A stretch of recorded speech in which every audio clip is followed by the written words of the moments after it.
ప్రచారం ఇప్పుడు కాదు, అన్ని విషయాల్లో కూడా సొంత బాబాయిని నరికి చంపినటువంటి జగన్మోహన్ రెడ్డి గారు బయటకు వచ్చి ఆ ప్రచారం చేసుకున్నట్టు ఇది నరకాసుడి నారావారి హత్య అని తర్వాత వాస్తవాలు బయటకు వచ్చినాయి.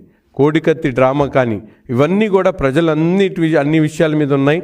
ఈరోజు నిస్సిగ్గుగా ఈ విధంగా ఆ కల్తీ మద్యం షాప్ అని, బెల్ట్ షాప్ అని చెప్పి ఒక్కొక్కళ్ళు ఒక విధంగా వైసీపీ సైకో సోషల్ మీడియాస్లో ఉన్నటువంటి సైకోలు మాట్లాడుతున్నటువంటి పరిస్థితులు కానీ వీటినన్నిటిని కూడా బహిర్గతం చేయాల్సినటువంటి అవసరం ఉంది.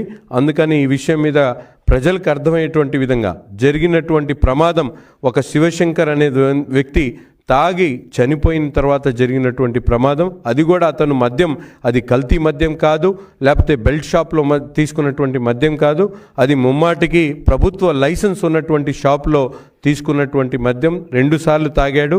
2 సార్లు తాగిన తర్వాత